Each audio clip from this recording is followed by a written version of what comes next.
Саламатсыздар ма балалар? Математика пәні 4-ші сынып 82-ші сабақ. Түсімділік. Оқу мақсаты: есептерді шығаруда жұмысқа жіберілген уақыт, атқарылған жұмыс, өнімділік, егіннің түсімділігі, ауданы мен массасы, жылдамдық, арақашықтық, уақыт шамаларының өзара тәуелділігін пайдалану. Есепті сызба, алгоритм, дөңгелек диаграмма, график түрінде модельдеу. Сабақ мақсаты: түсімділікке берілген есептерді шығаруды үйренесің. Есепте жауаптардың қимыл ретімен орналастырып сөзді оқы, оған түсінік бер. 7598 пен 5-тің көбейтіндісі 37990. 8560 пен 5-тің көбейтіндісі 42800-ге тең. 9063 пен 5-тің көбейтіндісі 45315-ге тең. 3569 пен 5-тің көбейтіндісі 17845-ге тең. 5698 пен 5-тің көбейтіндісі 24890-ға тең. Енді осы өрнектің мәндерін қимыл ретімен орналастырайық. 45315 Т әрпімен, 42800 Ү әрпімен белгіленеді. 37990 С, 28490 Ү. Өрнектердің мәнінен түсім деген сөз шықты. Есепте мына жерде өрнек берілген екен, сол өрнектің амалдардың орындалу ретін табамыз. 900 тоннадан аламыз, 3 тонна 2 центнерді бөлеміз, 8 центнерге көбейтеміз, 66500 килограмды бөліп, 19-ға бөліп, оған 15 тонна 2 центнерді қосармен бірінші амал, бөлу амалы шақшаның ішінде 66500-ді 19-ға бөлгенде 3500 килограмға тең. 3500 килограмды центнерге айналдырғанда 35 центнер шығады. Ал 15 тонна 2 центнерді центнерге айналдырғанда 152 центнер шығады. Сонда шақшаның ішіндегі 152 центнер мен 35 центнерді қосамыз. 187 центнер шығады. Үшінші есеп: 3 тонна 2 центнерді 8 центнерге бөлеміз. 3 тонна 2 центнерді центнерге айналдырғанда 32 центнер шығады. 32 центнерді 8-ге бөлсек 4 шығады, 4 центнер. Енді сол төртімізді жақшаның ішіне шыққан 187 центнерге көбейтеміз. 748 центнер шығады. 900 тоннаны центнерге айналдырсақ 9000 центнер шығады. Сол 9000 центнерден азайтамыз 748 центнерді. Ол тең болады 8252 центнерге. Осы формуламен таныса отырып, балалар тапсырмаларды орындайтын боласыздар. Кестеде берілген мәліметтерді оқы, есепте. Өсірілген дақыл, бидай дақылы түсімділігі 6 центнер гектар, егістігі ауданы 100 гектар. Осы ауданынан жиналған түсімнің жалпы массасы белгісіз.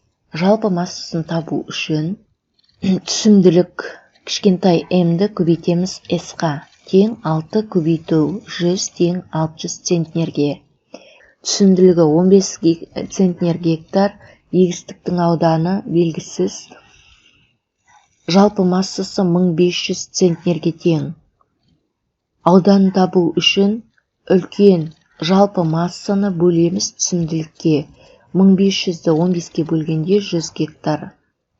Жауабы: мақта 100 гектар жерге егілген. Картоп түсімділігі белгісіз, егістіктің ауданы 50 гектар. Жалпы массасы 500 центнерге тең. Түсімділікті табу үшін жалпы массаны ауданға бөлеміз. 500-ді 50-ге бөлгенде 10 центнер гектар. Жауабы: картоптың түсімділігі 10 центнер гектар. Есептерді шығар. Асымен таныстырып шығайын. Жалпы ауданы 50 метр квадрат болатын екі гүлзарға қызғалдақтың баданалары отырғызылды. Әрбір квадрат метрге отырғызылған бадана саны бірдей. Бір гүлзарда 400 банада, ал екіншісінде 600 бадана бар.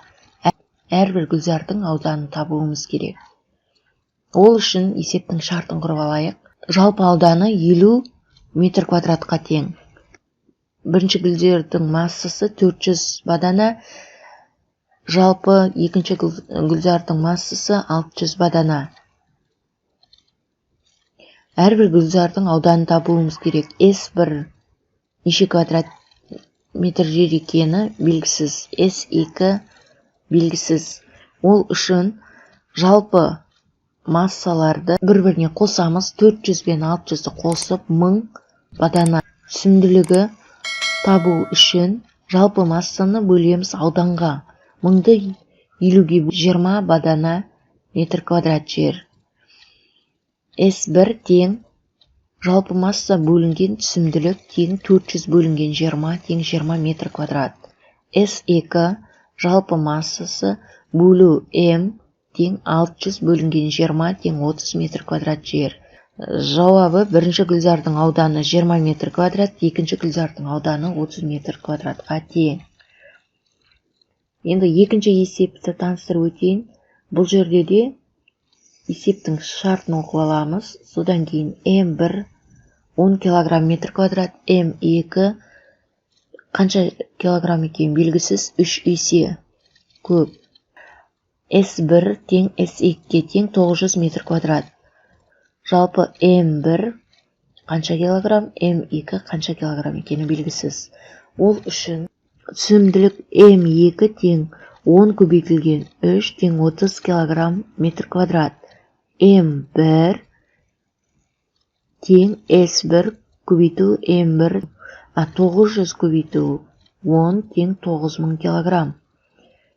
Жалпы массасы M2 тең S2 көбейту M2 тең 900 көбейтілген 30 тең 27000 килограмм. 27000 килограммнан аламыз 9000 килограммды тең 18000 килограмм артық. Бірінші фермер 9000 килограмм, екінші фермер 27 килограмм түсім алды. Екінші фермер 18000 килограмм құлпынай артық жинады. Бесінші есеп мынадай жағдай белгісіз шаманы қалай табады? Өнімділігі 6 бөлшек сағат, уақыт 6 сағат, жұмыстың көлемі белгісіз. А тең В көбейтілген Т тең 6 көбейтілген 6 тең 36 бөлшек. Жауабы шебер 36 бөлшек дайындады. Қалған есептерді өздеріңіз шығарып, осымен бірге қылып тексеріп алсаңыздар болады. 6-шы тапсырма.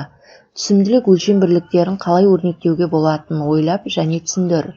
Сен бір арды соттық деп атайтын білесің бе? Бір соттық тең 100 метр квадратқа. 50 тонна гектар тең 50 көбейтілген 5 центнер гектар тең 500 центнер гектарға. 500 центнер гектар тең 500 көбейтілген 100 килограмм бөлу 10.000 метр квадрат тең 50.000 килограмм бөлінген 10.000 метр квадрат тең 5 килограмм метр квадратқа. 5 килограмм метр квадрат тең 5 көбейтілген 100 килограмм соттық тең 500 килограмм соттыққа. 7-ші тапсырма. Есепте және тексер.